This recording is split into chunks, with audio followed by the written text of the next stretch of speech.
Hey, how's it going? Tony Mag here. So, I guess we're here to talk about some of the covers or coverage I had in the 80s. And probably the best one is this cover right here at Shut Up and Skate contest in Houston. Yeah. It was shot by Grant Brittain, so super stoked on Grant for shooting that. And I don't know who made the decision to put the Swedish meatball on the cover. But I am told that this was the best-selling issue of Transworld magazine. Wow. Of all time, or maybe it was just in the 80s, or maybe that's not a true story. I'm not sure. But I was told that. And who do you share the cover with? So the inset photo is Mickey Alba. And I think, is it Pipeline that he shot that at? Yeah, but was Pipeline still around then? Could have been a little, yeah. Yeah, I mean, Pipeline was one of the last parts to close, so it's possible that that's the original Pipeline. Yeah. It is the 80s, so I don't totally exactly it's been a while. Remember. It's been a while. But I do remember this contest because it was pretty freaking rad. Yeah. And so you beat Jeff Phillips.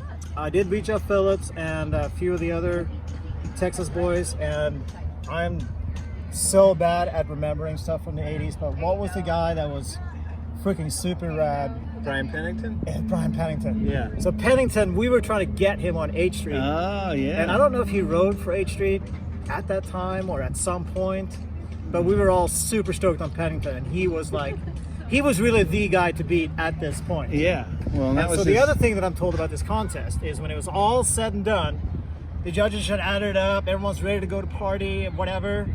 And I knew that Pennington was obviously a local favorite. I thought he ripped, and at the end of the contest, I kind of thought he probably had it. You never really know with these skateboard contests. And I heard later that we were actually tied for first place. One of the organizers went and tried to track down the judges or a judge, and found one of the judges and explained the dilemma. You can't just have a tie for first place. Yeah. Go, hey, these guys are tied. What should we do? And the guy, I forget the name of the judge who this was, but according to story, this judge went like, I think Bag got it. All right, there we go. That's all it took, yeah. Yeah, so that's how the contests were sort of ran. So it was super close with Bryan Pennington. Yeah, super close. Yes. Because Pennington freaking ripped. Totally. What else we got down here, Tony? Well, I do remember Raging Water, so this is obviously an epic contest just because that booming ramp, the way that they built it, although really only one side was good. The other side just for some reason wasn't good. But this contest came at a time in the 80s, kind of the peak of skateboarding. You had pink and purple and Christian Assoy Rockstar. I'm rocking two colored trucks, Locomotion or something. Oh yeah, look, I got colored trucks, two different color rails. This is right when H Street started, so it was just a crazy time. It was a high air contest, and as part of the contest too, there was a regular contest, high air contest, and lip trick contest. I think they did longest grind, and I do remember that they did most consecutive ollies. Oh. And I know that Christian Assoy won that. Oh, well, you're a contender for that, right? Yeah, I don't know if I entered it. I think I ended up getting hurt in this contest. I don't think I did the ollie part. Okay. But I remember Christian just cruising back and forth, front side, backside, front side, and he just stopped at 69 ollies. This is what I remember it.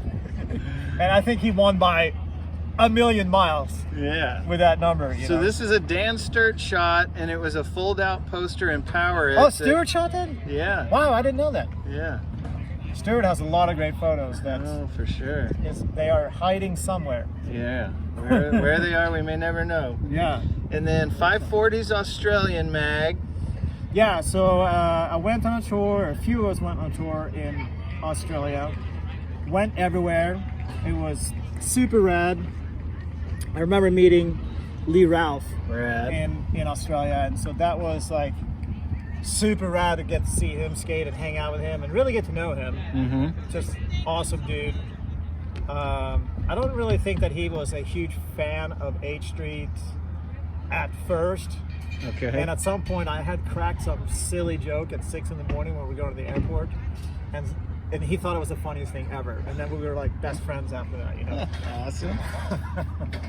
Cool. But yeah, going to Australia was just epic. They had great ramps, and obviously a huge skateboard scene, and Yeah, a lot more public vert ramps than we had here, huh? yeah. And you know, like the one thing that definitely happened in the 80s when, you know, like when me and, you know, really anyone I did a demo with showed up at some local park, local ramp, the locals definitely wanted to take us out. Yeah. Just to show them, like, we're the locals, we know how to rip this place. You know, like most skaters that I was with kind of got a little miffed at that. Okay. I thought it was funnier than shit, and I thought it was actually kind of cool, because you show up at a ramp at a park, you don't really know how to skate it that well right away. So the locals definitely have a leg up on you. Sure. And I'm like, all right, that's all good. You guys, you have your 20, 30 minutes. Yeah. I'm gonna get used to this, and then we'll see what's up. Yeah. You know, and so it was just fun. Yeah. I really loved the little competition with the locals. And this is a mail order catalog. Is that Andy's ramp? This is Andy's ramp, yeah. So this was this kid that lived in Tierrasanta, little suburb of San Diego, and he just decided to build one of the biggest ramps in his backyard. This was the first ramp, I think, in Southern California that was 10 and 2. Okay, so yeah. Everything else was 9.5 and 1.5 feet. Yep. And for me, that like doing airs more than lip tricks, this was just a dream come true. So we went and skated this thing like every day. You know, we were the locals there. Yeah. Andy was super cool. So Although Andy is known as Luis Alvarez these days. Oh. And don't you ever get that wrong. Oh. He's still in the area? Yeah, I believe he lives in Escondido. Cool. And I see him around every once in a while. Rad. And now, had you never seen this Freestylin cover? I'd never seen this or this. Okay. Or whatever the heck that is. Yeah. I don't even know what that is. That's some sort of poster book that ended up in libraries. But is that the Arizona Duel at Diablo contest? It sure looks like it. It looks very Arizona just because of the rocky background. Yeah. The ramp just looks like, I can't tell. Gotcha. Kind of a good photo, actually. I would love to know who shot that and maybe have an original. Right on. We'll try and track that down. Tony, when it comes to classic covers, what jumps out into your head as far as stuff that's influenced you as a younger skater coming to America? Anything that just you're psyched I grew up on? skating with this kid in Sweden who was way better than not just me, but everyone else.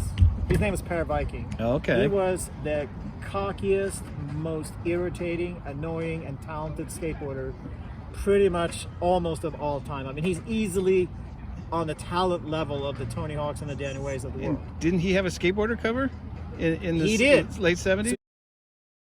He was the only non-American, I'm told, that was on the cover of the original Skateboarder magazine. I know it. And the day that Skateboarder magazine came to our park, I was actually homesick.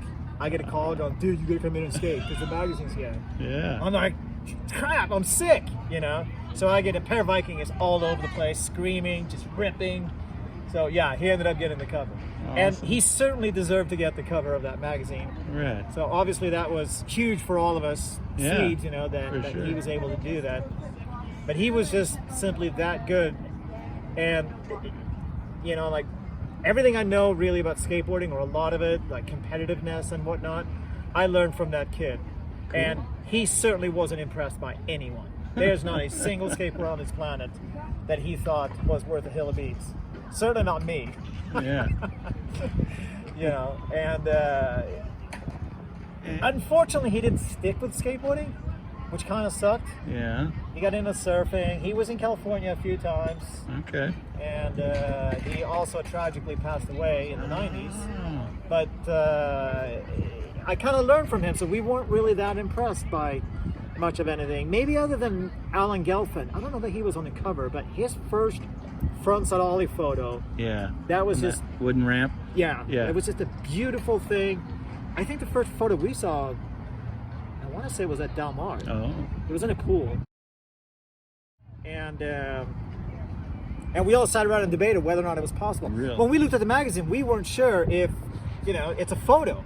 How do you know that's real? Yeah. And I kind of argued for like, that can't be real. How?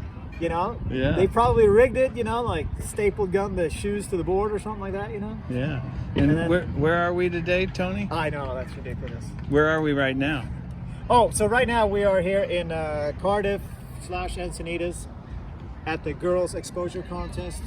And Tony Hawk was cool enough to come and set up this portable ramp so that the girls could be ripping on a real vert ramp after they do the bowl contest and the street contest. It's one of the best skate parks in San Diego. Yeah. So pretty exciting stuff. Hell yeah. Well, I think that about covers it. Thanks for sitting down with us, Tony. Of course. Yeah, man.